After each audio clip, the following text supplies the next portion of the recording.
Hi, thanks again for inviting the Science Zone into your classroom. We had a great time at our virtual field trip, and we hope to see you on many more. So let's talk a little bit about what we learned on our field trip, and then I'll provide a little bit more information on the model that we didn't get a chance to talk about. So we've talked about some of the changes that we've noticed in the world around us. These changes have been significant. We're not in school right now, we're not visiting our family, and we're being very mindful of washing our hands and covering our faces when we're in public to help slow the transmission of the virus that causes COVID-19. The questions that we answered today, and hopefully you're able to talk about, are what is the coronavirus, how it is spread, and then how we protect ourselves and others.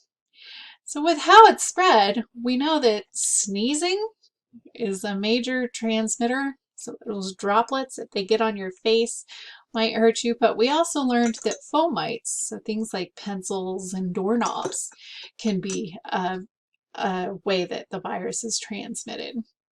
We're going to focus this short segment on how we protect ourselves and others. So remember, key to any kind of infectious disease is that infectious disease triad. So there's always three things that we have to remember. We have to be mindful of the host, the environment, as well as the pathogen. When these three things come into close enough proximity to each other, you end up with disease. And that's what we're seeing right now with COVID-19.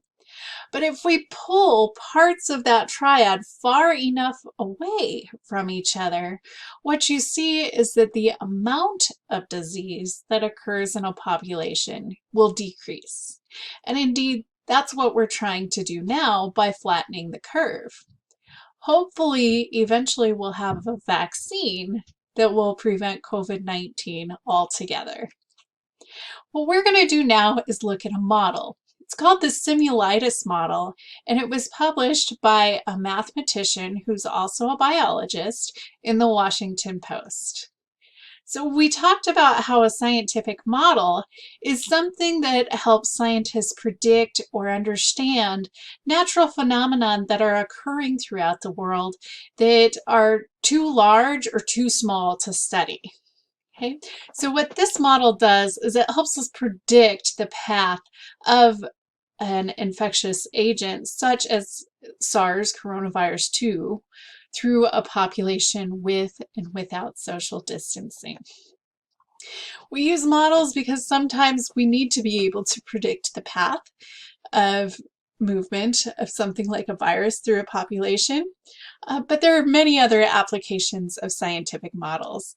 And in your classes, I'm sure you've talked a lot about scientific and engineering practice. And models are a great way to help us understand that. That being said, models aren't perfect. There's always some sort of limitation to a model. And with that, we always have jobs as scientists, because in science, we're always looking for ways to improve our understanding of the natural world around us. Okay, so the reason we're looking at the simulitis model is because we know that 4% of COVID-19 cases are serious or very, very serious. 4% doesn't seem like a huge number, but the problem is that our modeling currently doesn't show that we have enough ventilators to support the very critically ill people, so that 4% if they all get sick at the same time. We also know that protective equipment is in very short supply right now. Many of you might be sewing masks or making face shields for our healthcare providers, which is amazing. But we do know that protective equipment is in short supply. So to help us save that supply, we need modeling to help us show what we need to do with social distancing to help reduce the spread of SARS coronavirus 19 through our population locally. So what we're going to do is we're going to head on over to that Washington Post article, and we're going to look at some models together. All right, let's look at that simulation that was published in the Washington Post. Okay. So what this simulation does is it helps us look at a population and the reproductive rate of a pathogen. So remember that basic reproductive number that we talked about, R naught. This simulation shows us how that works in a population. So this is an article that was published in the Washington Post, and I'll provide that in the handout that accompanies this video. So we're going to go ahead and scroll down. In the model, what you see is that a brown dot represents a sick person. So when that sick person comes in contact with another person, that person may become sick and can spread it to others. Eventually, what happens is people recover. Okay, so they recover from the illness, and as they recover, they turn pink. We talked about a major limitation of this model, and one of the limitations in this model is that it doesn't account for deaths in a population. And that's a major issue with COVID-19 because we do know that we're seeing deaths. Okay? But once somebody is recovered or unfortunately actually dies, they're no longer in the population, so they're no longer considered susceptible. Okay? So they will not continue to propagate the illness through the population. So let's look at the very first simulation. You see that there's lots of people moving around and that there's lots of sick people over time. That sickness is spreading very, very quickly, and if you look at the curve, it moves up very fast. Okay? Over time, you begin to see that there are fewer people that are sick and more people that are recovered. Okay? So when we look at this graph, what you see along the vertical axis, up and down, are going to be the number of sick, recovered, and healthy people. The beginning of the simulation, we see that everybody's healthy, then people begin to get sick, and then eventually they begin to recover. So along the horizontal axis, you see time. Now let's go and see what happens with moderate social distancing. Okay. So here we have social distancing. Notice how only some of those dots are moving.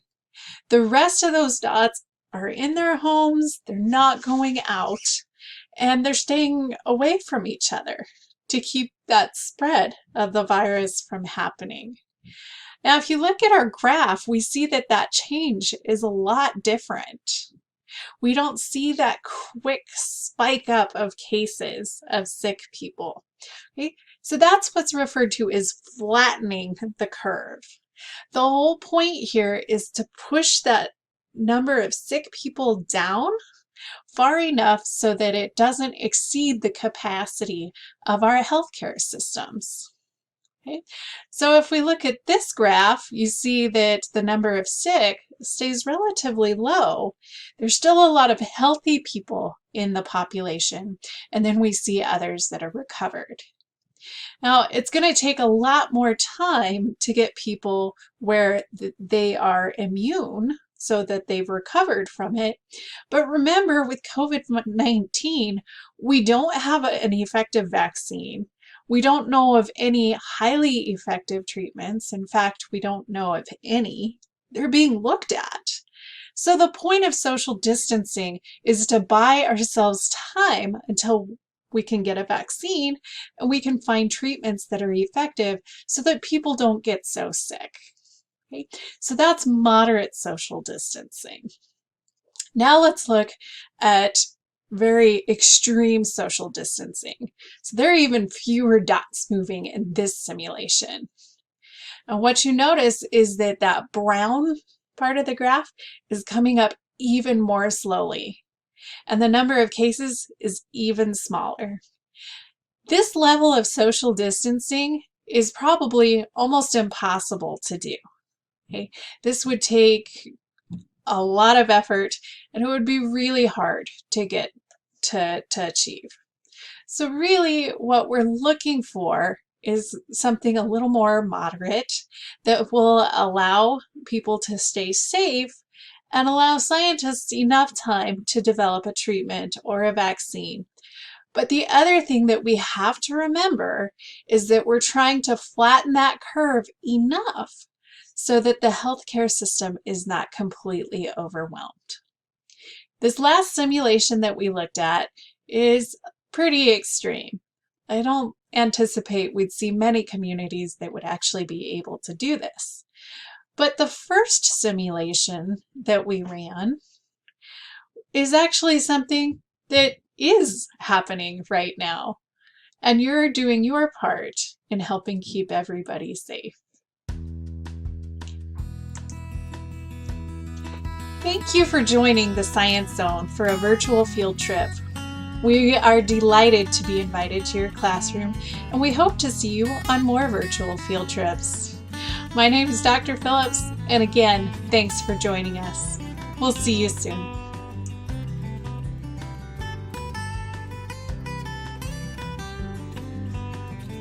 If you enjoyed today's content and would like it to continue, please consider joining these generous supporters of the Science Zone and our virtual engagement platform by clicking the donate button here or on our website. Thank you.